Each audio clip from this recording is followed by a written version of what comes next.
إياك نعبد وإياك نستعين اهدنا الصراط المستقيم صراط الذين أنعمت عليهم غير المغضوب عليهم ولا الضالين.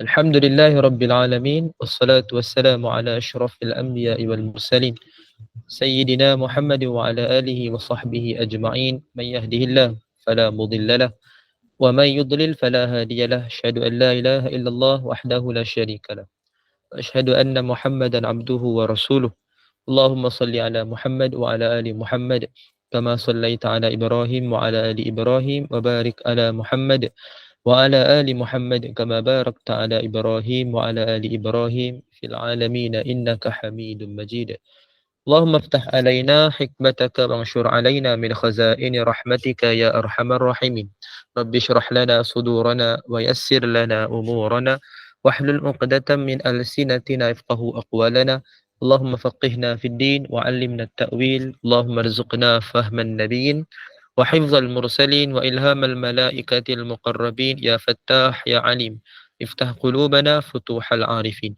سبحانك لا علم لنا إلا ما علمتنا إنك أنت العليم الحكيم لا حول ولا قوة إلا بالله. Ya Allah ya Rahman ya Rahim, berikanlah kepada kami kefahaman dalam menuntut ilmu pada pagi ini ya Allah. Permudahkanlah segala urusan kami, terimalah segala amal ibadah kami. Rahmatilah kami dengan rahmatmu, jauhkanlah kami daripada kemurkaanmu. Ya Allah, Ya Rahman, Ya Rahim, berikanlah kepada kami kekuatan untuk beramal dengan sunnah-sunnah Nabi kami Nabi Muhammad sallallahu alaihi wasallam. Rabbana atina min ladunka rahmah wa hayyi' lana min amrina rasyada. Rabbana atina fid dunya hasanah wa fil akhirati hasanah wa qina azaban nar. Wa sallallahu ala sayyidina Muhammadin nabiyil ummi wa ala alihi wa sahbihi wa baraka wa sallam. Alhamdulillahi rabbil alamin. Amin amin amin ya rabbal alamin. Al-muhtaramah yang saya hormati, lagi saya muliakan Al-Fadilah Upah Sabariah selaku penganjur, sahabat pencinta Al-Quran SPAQ. Seterusnya bonda-bonda moderator, Ustazah Jasrina, Kak Niksum, Bonda Ainun. Seterusnya muslimin muslimat, hadirin hadirat, ibu-ibu, ayah-ayah, jemaah, keluarga SPAQ yang dirahmati Allah Azza wa Jal sekalian. Kaifahalukum jami'an, apa khabar semua? Semoga dalam keadaan sihat walafiat. Semoga dalam keadaan di bawah naungan rahmat Allah. Semoga bergembira di hari raya. Dan jangan lupa untuk kita berpuasa 6. Mudah-mudahan kita sempatlah sebelum terlambat. Hari ni pun dah masuk dah 16 Syawal. So hari-hari cuti ni kita faham-faham lah kan, banyak jemputan, open house-nya, kendurinya. Mungkin ada yang buat macam-macam majlis program dan sebagainya. Jadi nak kata puasa itu mungkin tak berapa sesuai. Kita nak meraihkan jemputan-jemputan tersebut. Tapi dalam masa yang sama, hari-hari yang akan datang, terutamanya esok, hari Isnin, berpuasa Isnin pun boleh. Kan, berpuasa 6 pun boleh. Bagi yang nak qada, dia nak gabungkan niat pun tak ada masalah. Walaupun afdal kita asingkan, tapi seperti mana saya sebutkan semalam, boleh untuk kita gabungkan bagi khususnya bagi mereka yang kurang berkemampuan. Kan, dia nak dapatkan ekstra kelebihan itu, ganjaran itu, maka diambillah pandangan yang mengharuskan kita gabung. Maka itu satu tindakan yang bijak lah, terutamanya bagi mereka yang kurang berkemampuan. Dan bagi yang terlebih kemampuan, kan, maknanya masih berkuasa untuk berpuasa, maka afdal untuk kita asingkan. Kita fokuskan puasa 6, kemudian kita qada, ataupun nak qada dulu kemudian puasa 6. Cuma mana satu afdal, ibu-ibu sekalian, kalau dalam bab qada ni, dia yang afdal macam mana? Dia berbeza ikut puasa yang kita tinggalkan. Sekiranya puasa Ramadan yang kita tinggal dalam keadaan uzur, maka masuk Syawal, kita puasa 6 dulu. Kerana apa? Kerana puasa yang ditinggalkan bukan sengaja, atas sebab keuzuran. uzur baik uzur syar'i, maknanya uzur bagi wanita ke ataupun uzur daripada sudut kesihatan, ataupun apa-apa halangan yang dibenarkan dalam syarak, yang terpaksa kita buat, tertinggalkan kan, maka di situ masuk puasa bulan Syawal, kita puasa 6 dulu, kerana dikhawatiri tak sempat untuk berpuasa 6 dalam masa yang mungkin agak singkat kan, dan keuzuran itu bukan kita sengaja kan, memang terpaksa kita tinggal, maka dia tak ada isu lah. Manakala daripada sudut kalau kita tinggal dengan sengaja, maka seutamanya adalah kita qada dulu. Ni kalau bagi orang yang nak mengasingkan. Tapi kalau nak gabungkan pun tidak ada isu. Yang penting ala kulli hal ibu-ibu sekalian, kita rebutlah untuk berpuasa sunat, khususnya pada hari esok dan yang akan datang. Mudah-mudahan kita mendapat keberkatan dalam bulan Ramadan dengan kita mampu teruskan berpuasa sunat dalam hari-hari yang akan datang. Mudah-mudahan insya-Allah amin. Jadi ibu-ibu, ayah-ayah yang dirahmati Allah Azza wa Jalla sekalian, alhamdulillah pada pagi ini semua kita dipertemukan, dan saya yakin dan percaya macam-macam program yang kita akan hadapi lepas ni. So mudah-mudahan ada masa yang singkat ini kita manfaatkan untuk kebaikan sama-sama kita. InsyaAllah tak lama kita akan dalam lebih kurang sejam kita akan bersama. Kemudian ibu-ibu sekalian ada program lain, silakanlah. Baik, so seperti biasalah kita akan memulakan dulu menguji minda untuk kita ala-ala kita mengulang kaji lah sunnah-sunnah yang kita dah pernah belajar sebelum-sebelum ini, iaitu berkenaan tentang cara tidur mengikut sunnah. Jadi ibu-ibu sekalian boleh pilih kenyataan yang betul berkenaan cara tidur mengikut sunnah. A. Melunjurkan kaki ke arah kiblat. B. Mengibaskan tempat tidur apabila diperlukan sahaja. C. Mengiring sebelah kiri dan tangan di bawah pipi kanan. D. Meletakkan tangan di bawah pipi. Jadi ibu-ibu, ayah-ayah yang dirahmati Allah, boleh memikirkan, kita membayangkan cara-cara tersebut dan kita memilih mana yang paling tepat mengikut sunnah Nabi SAW. Ibu-ibu sekalian bayangkan cukuplah, jangan nak praktikal pula kan. Kan kejap lagi pergi tidur dulu kan tak bangkit dah. Takut tidur sokmo dah. Tak bangkit dah kan. Jadi sebab itu kita bayangkan sajalah. Betul boleh pilih jawapan yang kita rasa betul. Kita rasa betul lah. Okey, baik. So kepada yang respon, alhamdulillah. Bonda Faridah mendahului dengan jawapan D. Kemudian admin pun jawab D. Okay, tak apa, tunggu dulu. Mungkin ramai lagi yang memikirkan soalan ini dia tengah membayang-bayangkan di awang-awangan. Macam mana aku nak tidur ni kan, mana satu yang betul dia seperti biasalah soalan ni, kalau saya bagi soalan ni memang kadang-kadang lah trik-trik sikit lah so ibu-ibu sekalian kena fikir betul-betul. Takut terkena dengan trik saya, nanti rasa menyesal kan, kenapalah aku tak fikir elok. Okey, baik. Jawapannya D. Apa bonda Asmah. Asmah. Mahmah D. Okey, D okey, baik. Terima kasih bonda Asmah jawab D. Okey, tengok dalam ruangan chat. Okey, kebanyakan jawab D lah.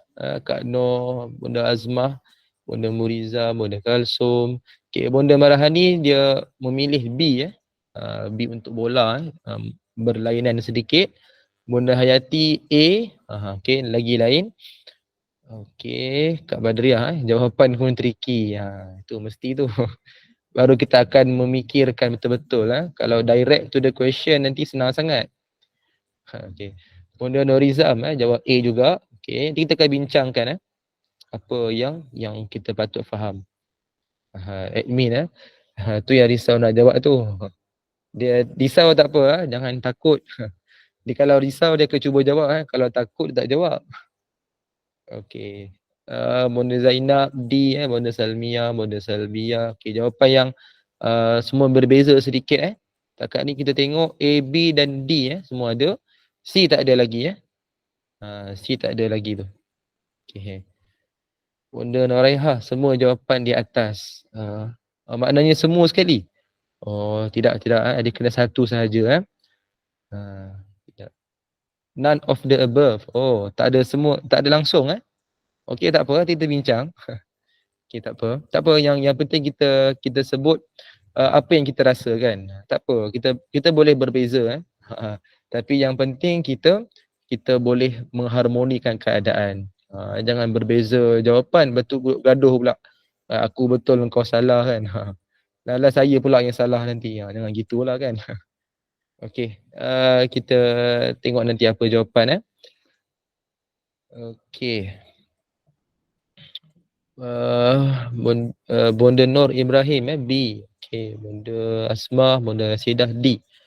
Okey, mencuba aja Ustaz. Bonda Nur Raiha jawab apa tadi semua Okey. Kak Badriah kemahiran berfikir aras tinggi. Okey, boleh. Silakan respon, tak ada masalah. Okey. Bonda Hindun tak ada jawapan Okey, tak apa, kita bincang sekejap lagi. Okey. Salah tak kena denda. Itulah kalau kita buat kuliah bersemuka mungkin adalah chance denda tu Tapi sebab online denda dia mungkin apa je kan. Kita berzikir ke itulah denda dia. Okey. Jangan risau insya-Allah. Kita happy-happy je. Happy-happy saja. Tapi kalau kat kelas lain ceritalah Kalau kelas saya pelajar sekolah rendah tu memang kenalah. Okey. Baik, terima kasih kepada Kaki tak ada kiblat tak ada. Ni bas tempat tidur tu ada. Kiri sebelah kiri dan tangan dia pipi tak. Dia B dengan C, B dengan D. Okey, Bonda Nur tak perasan tu buka mic tu. Oh, maaf. Tak apa. Tapi jangan bagi jawapan bocor tak elok. Okey. Baik, Kak Badriah try D, Bonda Rasidah A, B dan D. Bonda Farhanis pun D. Ada yang sebut tak ada. Okey, tak apa. Banyak dah. Mungkin macam berlaku kekeliruan sedikit. Okey, baik. So kita bincangkan sekarang. Okey, cara tidur mengikut sunnah maknanya kita nak apa yang kita nak kena buat supaya kita dapat menepati seperti cara Nabi SAW untuk kita mendapatkan tidur yang mudah-mudahan diberkati. Maknanya kita dapat tidur dalam keadaan seperti Nabi buat, maka di situ akan ada kekuatan untuk kita melakukan ketaatan. Contoh kita ada kekuatan lebih nak bangkit pada pagi, ada kemampuan untuk kita bangkit tanpa meletakkan menguncikan jam. So ibu-ibu kalau buat ni akan dapat beza. Boleh bandingkan. Saya sendiri wallahi pernah cuba sendiri, memang ada beza. Nak test lah kan benda ni kan, maknanya ada tak kesan dalam diri kita. So memang berbeza. Kalau ikut cara kita dan ikut cara sunnah ni, dia ada beza. Antaranya mudah terbangun. Dia mudah terbangun. Waktu kalau tidur dalam keadaan yang agak bebas dan tidur ikut sunnah ni, tidur ikut sunnah dia lebih mudah terbangun. Bila saya dengar letak jam kan, bunyi alam tu, dia dengar sekejap je terus boleh bangun. Ada sekali tu tak dengar pun boleh bangun. Maknanya kita duk fikir nak bangun kan, tapi maknanya Allah menggerakkan kita lebih awal daripada waktu dia. Berbanding kalau tidur cara yang bebas, itu kadang-kadang saya dengar pun lambat sikit nak bangun. Dia memang ada beza. So okey, itu kita dah lihat apa yang betul dalam jawapan yang kita berikan ya. Okey, so A menunjukkan kaki ke arah kiblat. Yang ni kita buat apabila kita nak mendirikan solat. Yang mana dalam secara khusus kaki ini akan menghadap kiblat. Ni bagi orang yang duduk yang tidak boleh dalam keadaan yang seperti duduk antara dua sujud, dia tak boleh duduk dalam keadaan yang proper, so dia dibenarkanlah untuk dia dalam keadaan menunjurkan kaki. Walaupun kita katakan sebagai ialah kalau ikut cara tidur mengiring pun tidaklah kita buat begitu. Tapi dalam satu qaul dibenarkan sekiranya ada keperluan.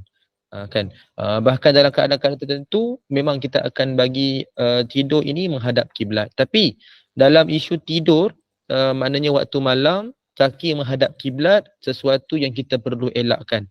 Kerana dia tidak sama keadaan. Kalau kita beribadah tu lain secara khusus. Yang ni walaupun kita kata baca doa jadikan tidur sebagai ibadah, tapi dia lebih baik kita mengelakkan kaki menghadap ke kiblat. Jadi mengelakkan, so sudah tentu A ni bukan jawapan lah. Dia bukan satu jawapan yang betul. Kerana dia daripada sudut adab Kita tidur ni tidaklah kaki ni menghadap kiblat. Tapi dia tak ada hadis yang menghalang secara khusus. Tapi lebih kepada adab yang disebutkan oleh ulama yang untuk membezakan ibadah khusus dan ibadah yang kita anggap tidur sebagai ibadah. Kan maknanya ibadah yang umum. So kita bezakan. Yang B pula kita kibaskan memang sunnah tapi bukan maksud dia apabila diperlukan sahaja. Bukan masa kita tengok ada habuk baru kita kibas, tak. Kita buat every time. Nak tidur kita buat. Itu adalah sunnah yang tanpa mengira masa dan tanpa mengira keadaan. Nak tidur je kita kibaskan tempat tidur. Dan walaupun kita bagi alasan saya dah buat dah pagi tadi, saya tengok tak ada habuk, saya yakin tak ada apa-apa di bawah selimut saya ni. Tapi tetap mengibas tu sunnah. So B ni bukan diperlukan sahaja setiap kali kita nak tidur. Yang C pula, mengiring sebelah kiri dan tangan di bawah pipi kanan. Tangan di bawah pipi kanan tu dah betul lah. Tapi mengiring sebelah kiri, sudah pasti dia tidak seperti kita dah belajar lah. Bahkan kalau ibu-ibu nak buat yang C ni pun, agak luar biasa juga. Kan, cuba kita bayangkan, kita nak mengiring belah kiri, tangan di bawah pipi kanan. Letak macam ni lah. Kan? Letak kat atas tu macam tak kena lah kat situ kan. So memang mengiring ni belah kanan dan tangan di bawah pipi kanan. So C, dia salah pada mengiring sebelah kiri pun salah. So D, meletakkan tangan di bawah pipi. Okey. Kenapa ni jadi jawapan dia? Kalau ibu-ibu mungkin fikir kan, sepatutnya pipi kanan lah Ustaz. Kan? Kenapa tak sebut kanan ke kiri? Okey. Dia kenapa macam tu? Kerana tidur yang kita tahu ikut sunnah memang miring belah kanan. Kan? Jadi bila dah sebut tidur ni miring belah kanan, automatik tidur miring belah kanan. So bila letakkan tangan di bawah pipi, mesti pipi kanan. Kan? Sebab itu yang sesuai, takkan pipi kiri kot. Tangan kanan di bawah pipi kiri. Bukan bawah pun, dia jadi atas. Kan? Sedangkan dah sebut berkenaan dengan tangan di bawah. Mesti beradanya di bawah. So bila tangan di bawah, dalam keadaan tidur ni mengiring belah kanan, so automatik secara tak yang sebut pun tak apa, maksud dia adalah tangan kanan di bawah pipi kanan. Kan, secara automatik. Dan saya sengaja memang saya buang perkataan kanan tu. Nak bagi apa? Nak bagi kata keliru sikit lah kan. Maknanya nak bagi ibu-ibu fikirkan betul-betul supaya kita faham. Maksud dia tak semestinya kena sebut secara spesifik. Kena perincikan, tangan kanan di bawah pipi kanan dengan cara mengiring belah kanan. Dia tak semestinya. Bila sebut dah memang tidur sunnah mengiring belah kanan dan tangan di bawah pipi, automatik. Tangan kanan lah di bawah pipi. Sebab kalau letak kat kiri, dia bukan bawah kan, di atas. Ni maknanya kiri, kanan lah dikira sebagai di bawah pipi. Sebab tu saya sengaja buang perkataan kanan, saya tak letak perkataan kanan. Bahkan dalam hadis pun menyebutkan benda yang sama. Meletakkan tangan di bawah pipi. Kerana apa? Memang kita dah tahu, sedia maklum tidur ni miring belah kanan. Itulah sunnah. So sebab itu ibu-ibu sekalian, jawapan dia menjadi jawapan yang D lah. So jawapan dia adalah D. So saya harap ibu-ibu sekalian tidaklah ni tidak terasa ke apalah. Sebab bukan apa, saya nak bagi kita memikirkan, kita dapat berfikiran kritis, kan, dapat membezakan dan dapat memahami kenapa macam tu. Sebab itu saya sengaja buang yang kanan tu lah. Sebab itu ada yang sebut tak ada jawapan kan. Sebab kita memikirkan secara spesifik kanan tu. Padahal tak perlu pun, sebab bila dah sebut tangan di bawah, automatik pipi kanan kan, dia automatik macam tu. Okey. Jadi ibu-ibu sekalian, saya harap boleh terimalah soalan macam ni insya-Allah. Dan kita dapat sesuatu lah daripada soalan kuis ni insya-Allah. So ibu-ibu sekalian boleh try, boleh bezakan. Contohlah kata nak tidur malam ni, tidur cara yang biasa dulu. Biasa maknanya terpulang secara kaedah macam mana. Walaupun yalah kalau tidur menelentang pun tak elok, tidur meniarak pun tak elok kan, tapi katalah nak try kan. Okey, ibu-ibu sekalian tidur belah kiri. Tidur belah kiri, contohlah ni nak try tidur belah kiri, lepas tu bandingkan dengan malam esok tidur belah kanan, tangan bawah pipi. Cuba bandingkan apa dia punya perbezaan. Saya dah cuba, sekadar nak pengalaman, saya dah cuba sendiri, memang ada beza. Dan kalau ibu-ibu nak rasa juga kena try. Ni kalau sekadar dengar orang punya pengalaman, kita tak dapat rasa lagi. kita akan rasa macam oh ya kot macam tu je kan, sebab kita sendiri tak rasa, tak alami. So ibu-ibu kalau nak rasa, kena try sendirilah. Ni atas dasar nak merasai kan, nak buat eksperimen. Buatlah. Tapi memang ada perbezaan. Memang ada perbezaan yang mana ibu-ibu boleh rasa. Ni kalau bagi anak try, boleh try lah, tak ada masalah. Jadi sekadar saya nak sebut ibu-ibu sekalian, mudah-mudahan dapatlah kita amalkan. Bagi orang yang nak tidur ni, kalau katalah ustaz saya tidur ni macam-macam style lah kan, sekejap jadi sekejap tidur mengiring belah kanan ikut sunnah, kejap jadi punah, kejap jadi ranah kan. Tak apalah kalau kata tak mampu nak kekal, nak kekalkan dalam keadaan yang sama, sekurang-kurang ibu-ibu sekalian memulakan tidur tu mengikut sunnah. Kan, mulakan tidur tu, start kan, starting tu ikut sunnah. Lepas tu terpaksalah jadi punah ranah ke, tak apalah, bukan sengaja, bukan kita nak sengaja macam tu. Kan tak apa. Yang penting memulakan sunnah, memulakan tidur tu ikut sunnah pun dah okey lah. Kira dah memadai. Mudah-mudahan dapat kita amalkan insya-Allah. Baik, jadi ibu-ibu, ayah-ayah yang dirahmati Allah Azza wa Jalla sekalian. Jadi itulah jawapan dia D. So tahniah kepada yang betul. Alhamdulillah. So kita akan sambung perbincangan kita pada sunnah yang ke-69. Semalam kita dah bincang tentang jangan mencela makanan. So pagi ni kita sambung dia tak keluar lagi ke? Oh, lambat sikit kot. Slide nampak ke dalam ni, dalam info masing-masing? Ibu sekalian, nampak ke? Nampak Ustaz. Okey, alhamdulillah. Sebab saya tengok sekarang ni, saya punya handphone dia tak keluar, dalam laptop dia keluar. So saya dah jadi dah berbeza dah ni. Kan, tak apalah kalau kata keluar tu okeylah tu. Betul ibu nampak slide dia. Okey. Baik, so kita sambung pada sunnah yang ke-69. Alhamdulillah ada. Okey, baik. Menjilat pinggan bekas makanan. Okey, dalam hadis daripada Anas bin Malik radhiyallahu anhu, beliau berkata bahawa ni hadis yang agak panjang, kita just fokus kepada poin saja, iaitu baginda sallallahu alaihi wasallam memerintahkan kami untuk habiskan makanan yang ada dalam pinggan. Lalu baginda bersabda, kamu tidak tahu di bahagian mana makanan kamu yang mengandungi berkat, barakah. Ni hadis yang sahih, riwayat Muslim 2034. Baik. Jadi ibu sekalian, tajuk dia menjilat pinggan bekas makanan. Jadi sebelum tu jangan salah faham lah. Jangan kata ambil pinggan tu ustaz jilat macam tu ke kan. Macam tu. Janganlah gitu kan. Itu bukan sunnah tu. Itu orang tengok pun tak sesuai. So bukan suruh buat macam tu. Kita menjilat pinggan ni maknanya kita melicinkan menggunakan jari. Dia konsep dia jangan membazirkan. Dia jangan membazirkan, maknanya kita melicinkan sungguh. Apa yang boleh licinkan, kita licinkan. Kan, supaya tak berlaku pembaziran. Lagi satu, juga yang kita nak kena ingat, nak kena fokus, berkenaan dengan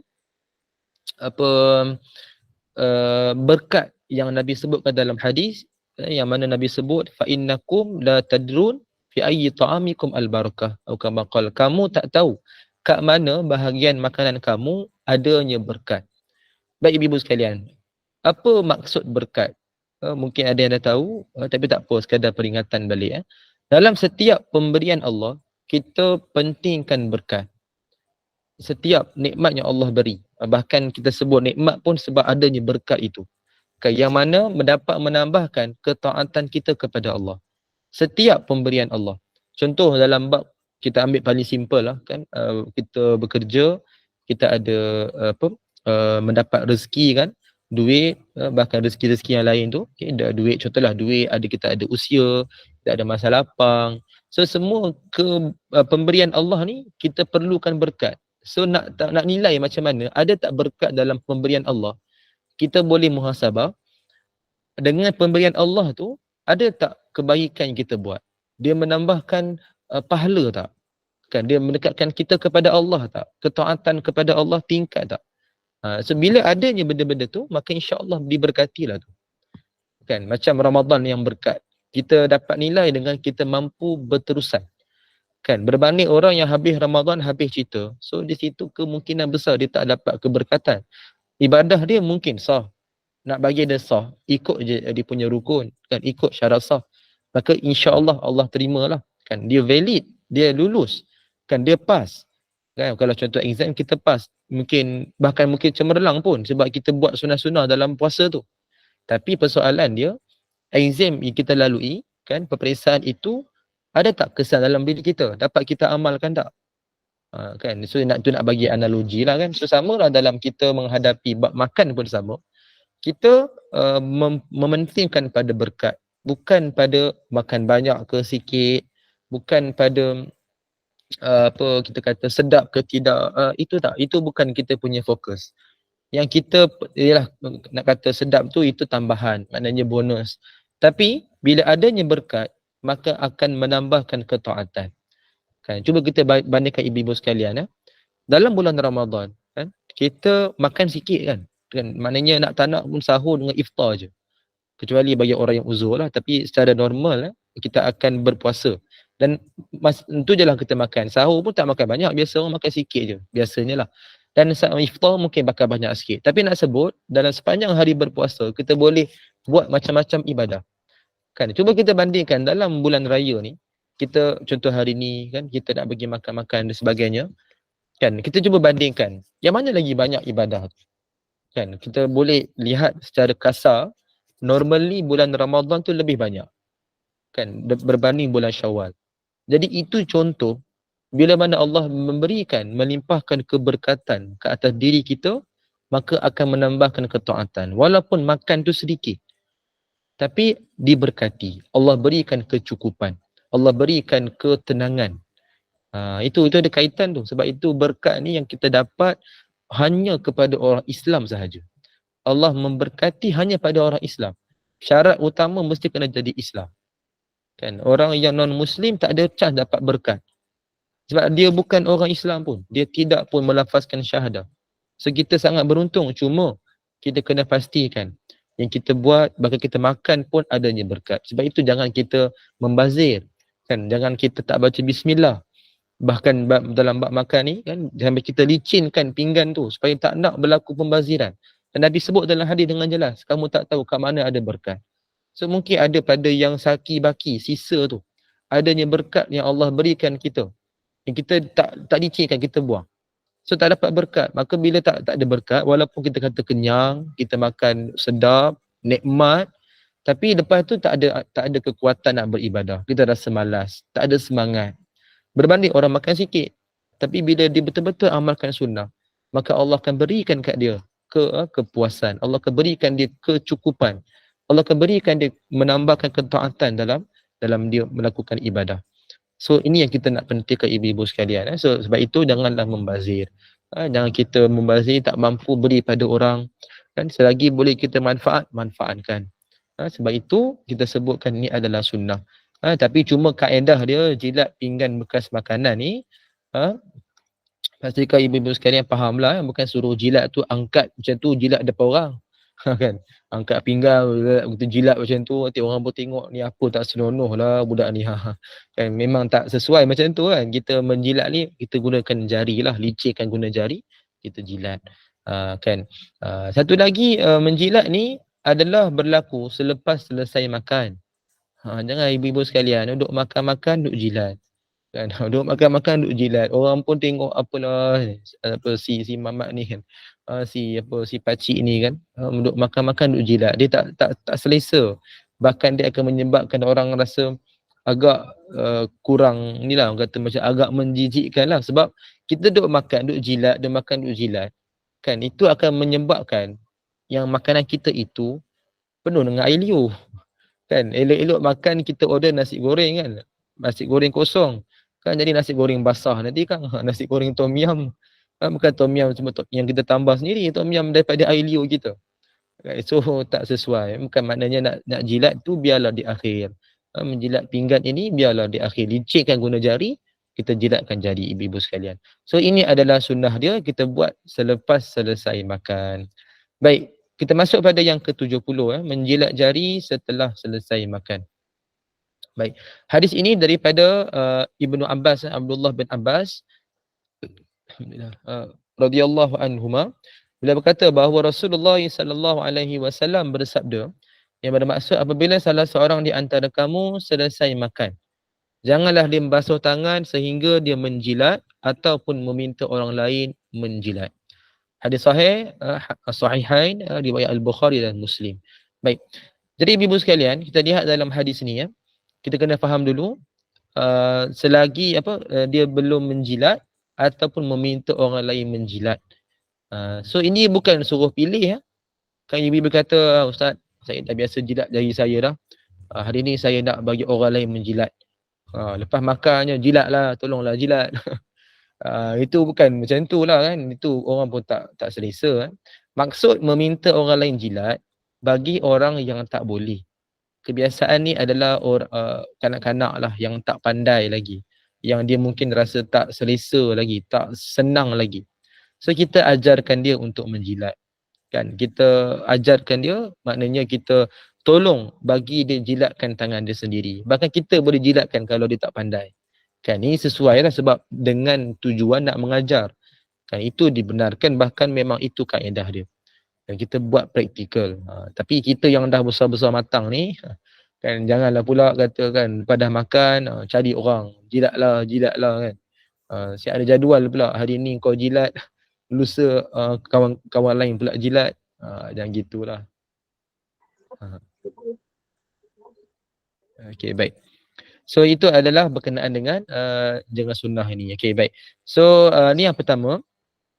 Nak kena sebut apa ibu-ibu sekalian, sebelum kita membasuh tangan, jilat jari tu. Tidak mahu membazir. Tapi kalau kata makan guna sudu garfu, contoh kita makan ni mungkin mi sup kan, makan guna sudu garfu kan, mi kari kan, makan guna sudu garfu, lepas dah makan janganlah pula tiba-tiba jilat jari tu. Kan dah habis makan tiba-tiba jilat jari. Orang pun tengok apa ni, kau betul ke tak ni. Kan janganlah gitu kan, jangan terlalu faham secara maksud kan.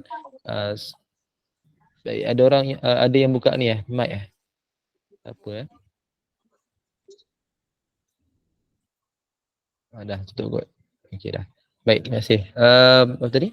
Berkenaan dengan jilat tadi ya. So bila kita makan gunakan sudu garfu, so kita menjilat jangan jilat jari pula sebab kita tak makan guna jari. So kita jilat apa? Maknanya kita licinkanlah sudu garfu tu. Tapi buat secara normal. Normal je, macam biasa je lah jilat tu. Jangan terlalu nak tunjuk sangat sunnah dia. Lepas tu depan-depan orang buat macam tu. Kan betul, orang pun tengok pun macam kau dah kenapa ni kan? Kau okey ke tak ni? Kan jangan sampai macam tu lah. Kita kononnya kita nak bagi tahu kat orang, oh ni sunnah kan, tapi tak kena cara lah kan. Dia buat macam normal cukup, nanti orang yang perasan tu perasan. Kalau orang tak perasan pun kita mungkin boleh bagi tahu lepas tu kan, secara sebutan kan, secara kita bagi tahu ni sunnah, tak apa kan. So itu pun dah cukup. Jangan jadikan sunnah ni sampai orang rasa macam pelik, sampai orang rasa macam ganjil kan. Maknanya ganjil yang rasa tak selesa. Kan kalau ganjil tak pernah tengok tapi boleh buat tak apa. Tapi ni kalau ganjil yang macam orang tak nak buat. Jangan macam tu lah. So ibu-ibu sekalian, amalkanlah sunnah ni. Sama-sama cuba kita amalkan. Baik, so kita lihat pada hadis yang kedua. Ni pula disebutkan daripada Ka'ab bin Malik radhiyallahu anhu. Dia berkata bahawa Rasulullah SAW makan menggunakan 3 jari dan menjilat tangannya sebelum membasuhnya. Ini hadis yang sahih juga. Riwayat Muslim 2032. Baik. So makan guna 3 jari memang sunnah. Kita tak nafikan. Nanti kita akan hurai lepas ni. Kunyah 40 kali sebelum telan. Kunyah 40 kali sebelum telan. Yang dikatakan sunnah itu bukan sunnah. Itu adalah hadis yang palsu. Kunyah 40 kali sebelum telan kan. Jadi kalau kita sebut je hadis palsu, kalau ibu-ibu tanya soalan kan, tapi tu ustaz tak boleh ke kunyah 40 kali? Kalau ditanya boleh ke tidak kan, dia punya ukuran dia mudahlah. Kalau nak kata nak buat, adakah itu maksiat kan? So sudah tentulah tak maksiat kan. Kunyah 40 kali dia bukan kata maksiat. So boleh je buat. Yang tak bolehnya kita kata itulah sunnah. Itu je dalam bab hadis palsu pun kita bukan nak kempen hadis palsu, cuma kita sebutlah bagi ibu-ibu yang rasa nak buat kan, nak buat Tapi kata bukan hadis kan, bukan sunnah Nabi. So apa yang kita nak kena ingat, nak buat tu boleh sebab bukannya benda maksiat, bukannya dikira sebagai benda yang dilarang dalam Islam. Cuma jangan sebut sunnah aje. Ni bagi orang yang rasa nak buat juga, buatlah, tak ada orang pun nak halang. Jangan sebut sunnah, yang kata sunnah itu aja. Tapi yang mana terbaik, dia tak perlu buatlah, kerana kalau dibuat dengan campur-campur aduk, sunnah pun dibuat, yang bukan sunnah pun dia buat dengan cara yang khusus, maka kita risau, dia akan ingat satu hari nanti, dia akan ingat semua tu sunnah kan, sebab dia dah jadikan satu kebiasaan kan. Lainlah kalau dibuat sekali-sekala, itu lain. Ini dah biasa, memang 40 kali dia kunyah, makan pun guna 3 jari, semua keadaan dia macam betul-betul nak buat. Bagus dah semangat tu kan, tapi apa yang akan berlaku pada akhir sekali, kata apa, pada kesimpulan nanti dia akan menganggap semua tu sunnah kan. Itu yang kita tak nak tu. Sebab itu lebih afdal kita tak perlu buat terus, lagi senang lagi jelas kita punya amalan. Okey, baik. So memang makan guna 40 jari pula, makan kunyah 40 kali itu memang bukan hadis palsu, dan nak lebih baik tak payah amal lah, itu lagi selamat, supaya kita dapat bezakan sunnah dengan yang bukan sunnah. Okey, 3 jari memang sunnah, tapi dalam isu ni kita kena pandai membandingkan. Bila adanya hadis macam ni yang kita katakan sebagai sesuatu yang khusus pada zaman Nabi SAW, contoh macam makan guna 3 jari, kemudian apa lagi, tidur baring sebentar selepas solat sunat subuh. Itu contoh yang hadis yang lain, yang memang hadis yang sahih, kita tak nafikan riwayat Al-Bukhari. Cuma dia kena lihat kepada situasi. Tak boleh ambil zahir hadis terus kita buat. Macam ni kita dengar je 3 jari, lepas tu makan semua tibai 3 jari kan. So tak sesuai, kerana dia ada satu lagi aspek kena berikan perhatian, iaitu membezakan maqasid dan wasilah. Tujuan dan cara. Maqasid ni tujuan, wasilah ni cara. So dalam isu hadis ni, makan guna 3 jari, ini adalah cara, wasilah.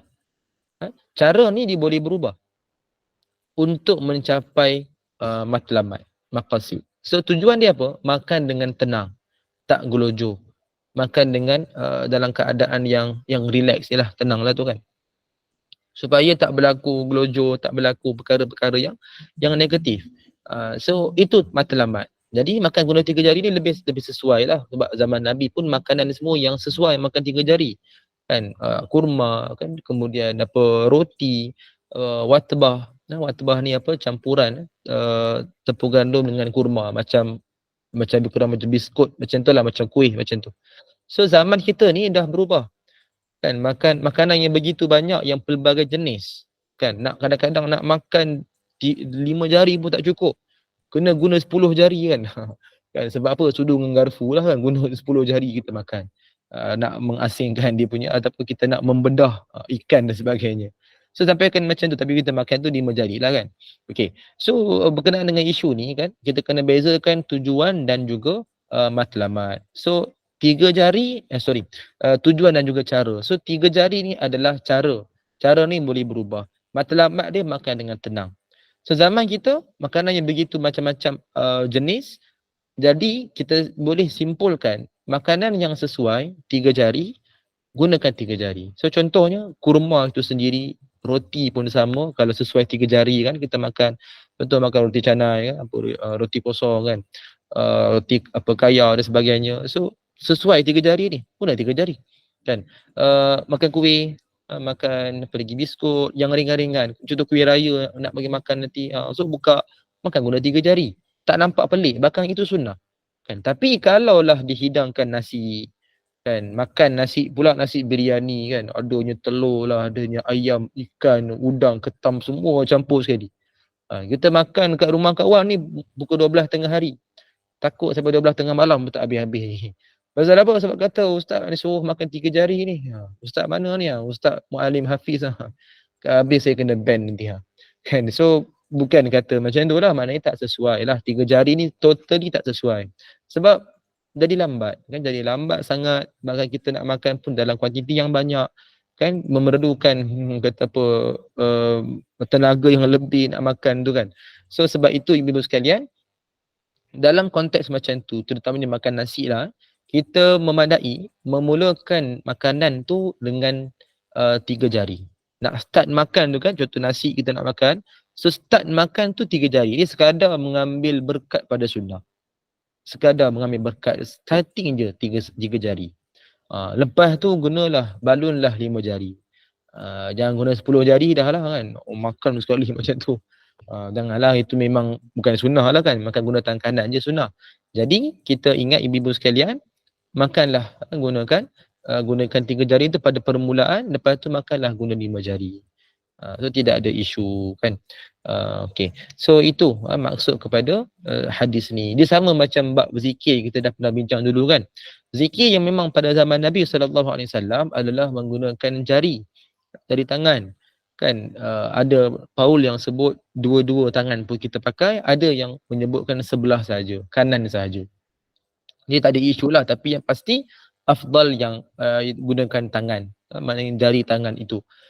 Tapi zaman sekarang dah macam-macam teknologi ataupun kita kata macam-macam kemudahan.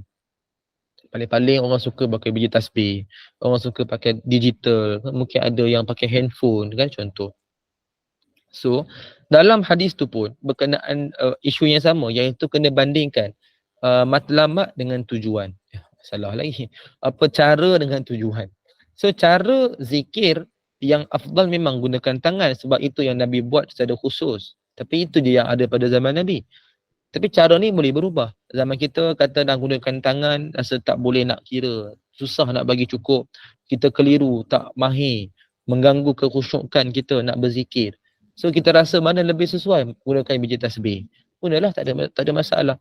Kalau kita rasa lebih khusyuk, gunakan digital. Lebih senang, tekan kan. Kita gunakan handphone, lagi senang. Ada kiraan masa je contoh. So tak apa, terpulang. Tapi itu adalah cara yang boleh berubah. Tujuan dia mencukupkan bilangan zikir seperti yang diamalkan oleh Nabi SAW. So itu pun sama, isu yang sama. Maknanya dia boleh ubah dia punya wasilah, cara, tapi kita mendapatkan tujuan yang sama. Kan?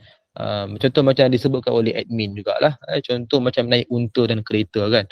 Betul lah. Itu antara contoh sunnah yang jibiliyah. Sunnah yang tidak disyariatkan kerana cuma sekadar kita faham matlamat dia adalah kita nak bergerak, nak sampai ke sebuah tempat kan. Dan tapi cara tu memang berbeza lah, takkan nak pakai unta juga kan. Kalau adalah unta dan sesuai, tak ada masalah.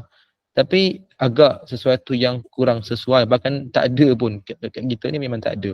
So tak jadi isu kan. Bahkan itu bukan sunnah syariat, so tak perlu risau pun. Kan. So ibu-ibu sekalian, kita faham dia punya perbezaan. Baik, sebelum kita lihat apa kalam ulama, saya nak tengok dulu soalan tadi kan. Ada soalan ke ada respon kot ada komen siapa? Ni admin admin. Betul Ustaz, mak-mak dulu selalu pesan menyediakan makanan. Sampai ada orang-orang tua yang cakap makan butiran nasi terakhir tu dapat suami yang soleh. Okey, ni kata-kata orang tua lah kan. Maknanya dia nak menggalakkan kita buat benda baik. Dan diberikan satu motivasi lah kan. Tak apalah, mudah-mudahan dah dapat dah ke suami-suami yang soleh tu, insya-Allah kan. Mudah-mudahan okey, doakan saya lah isteri yang solehah, insya-Allah. Baik, Ibu Lin Assalamualaikum.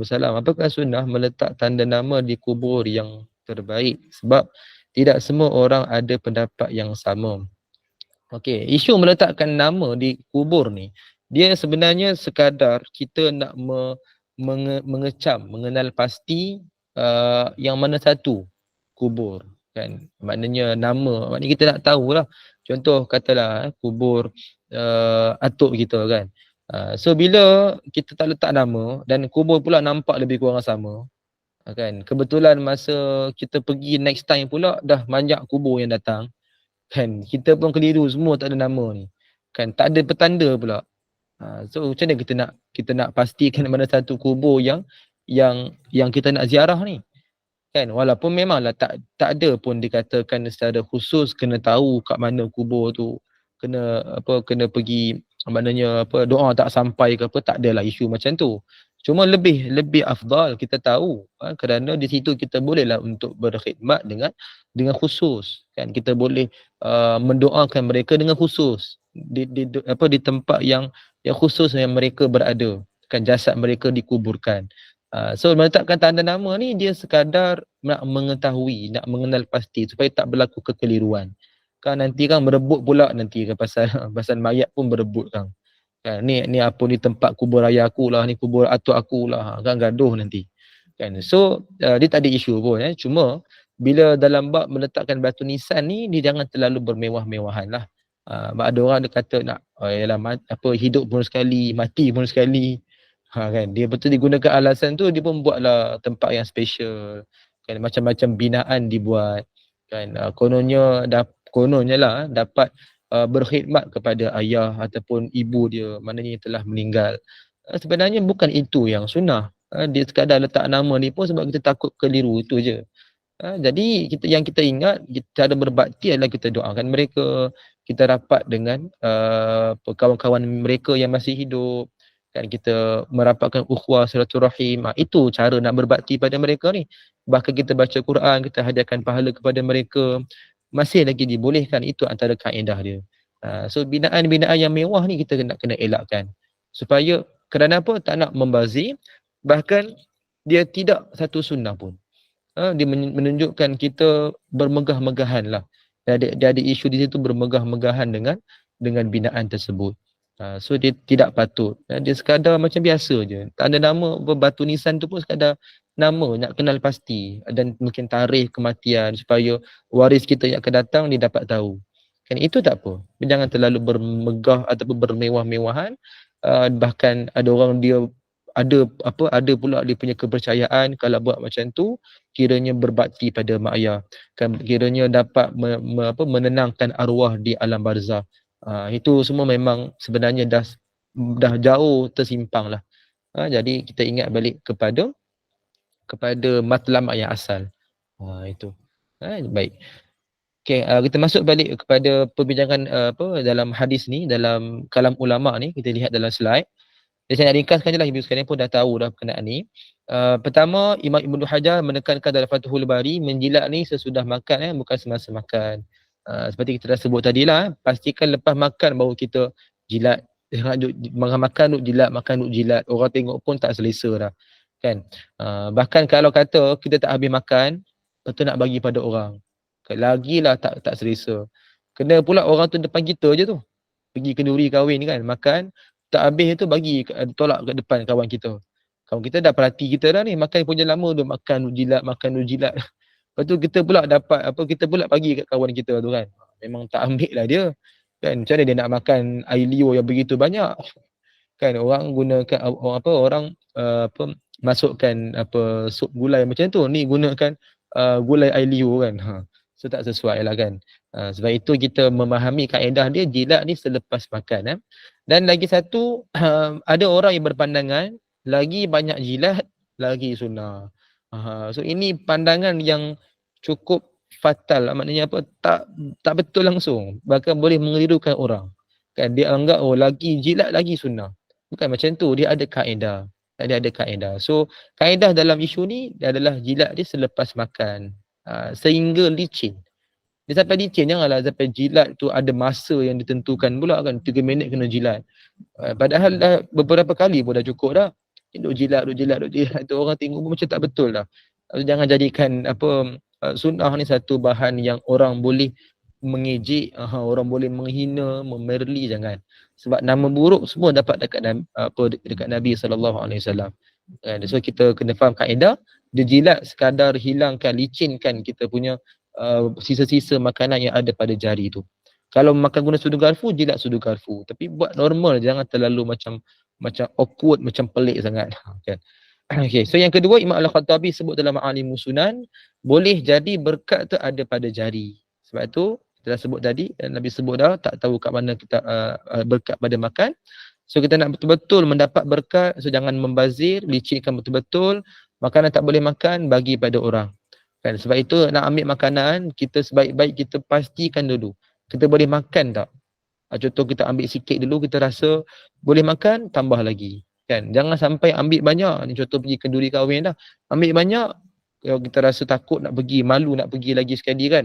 Ambil banyak, lepas tu makan sikit dah kenyang. Lepas tu yang baki tu tak, kita tak buat apa-apa, kita biar macam tu, bazir lah. Kan, nak bungkus pun tak sesuai. Nak bagi pada orang pun mungkin orang dah kenyang. Kan, sebab itu kita kena betul-betul memikirkan, jangan membazir. So pandai-pandailah kita. Kan, jangan membazir. Makan tak dia makan, kita bagi pada orang. Sebab tu kalau kata contohlah bab sayur kan, ada orang tak suka sayur ni, tak suka sayur tu. So lebih baik dia tak ambil. Kan, mengaku je lah saya tak suka sayur ni, selesai. Seorang dia malu nak mengaku. Dia tak nanti orang kata ni apa tak makan sayur ni. Tu yang badan sihat ni, itu yang tak betul, macam-macam penyakit dapat. Kan lantaklah orang cakap apa, tapi kita nak betul-betul memastikan tak berlaku pembaziran.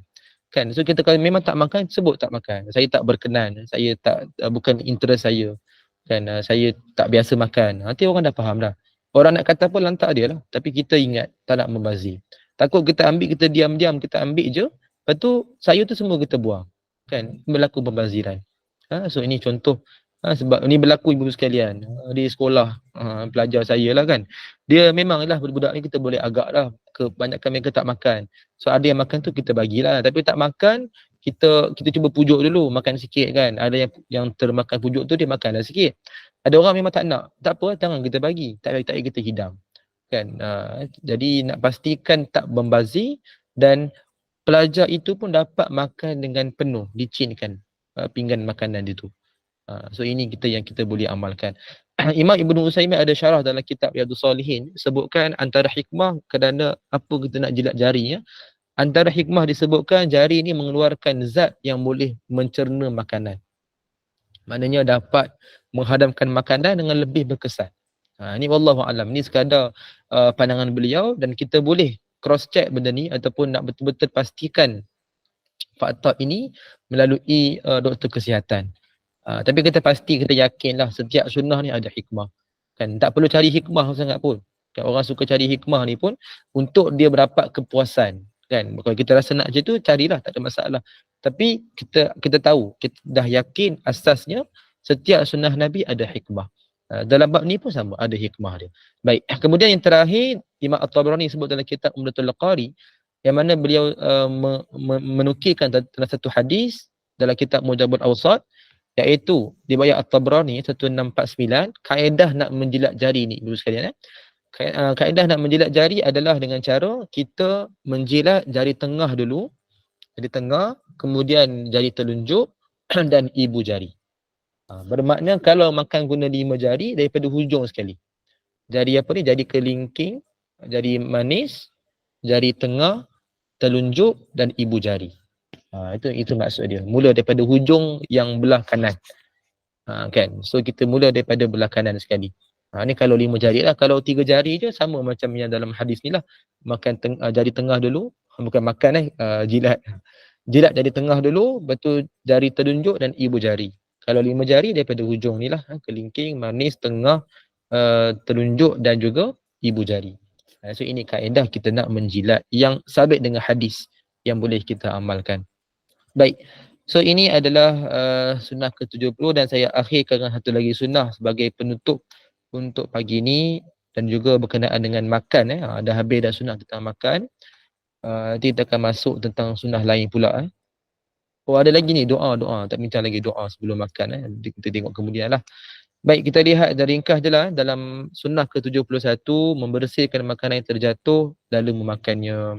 So ini hadis je, saya pun tak nak bincang panjang. Ibu sekalian pun dah boleh baca di depan dia dalam slide ni. Jadi ringkasnya apa? Tidak mahu membazir lah. Tidak mahu membazir dan kita tak mahu juga nak biarkan makanan itu dimakan oleh syaitan. Baik. Makanan yang dimakan oleh syaitan ni bukan kata kan nanti ibu kata nak buat eksperimen pula kan. Letak makanan dekat tengah-tengah rumah, biar satu malam, tengok esok pagi makanan tu hilang tak. Kalau hilang tu syaitan makan. Kan entah tupai mana datang makan kan. So bukan macam tu. Maksud kat situ syaitan makan ni adalah berkat pada makanan itu akan hilang. Jadi itu maksud dia. Setiap yang kita bazirkan, termasuk yang makanan yang terjatuh, kita makan jatuh yang boleh dibersihkan. Kalau terpaksa dibuang tu tak apa. itu dimaafkan kerana memang terpaksa kan. Contoh makanan yang jatuh tu, katalah yang terjatuh itu, yang tertumpah itu air kan, air sirap kan. Takkanlah ibu-ibu kata nak pergi jilat macam tu kan, ataupun nak lap guna kain lap lepas tu perah dalam mulut. Siapa yang berkenan? Memang tak sesuai, tak apalah, terpaksa kita lap, kita perah dalam sinki je, kita buang. Terpaksa kan. Tapi kalau makanan itu boleh dibersihkan, makanan itu boleh untuk kita makan lagi, basuh, kita boleh tiup, so itu lebih afdal. Kita pastikan makanan itu kita bersihkan, kita makan.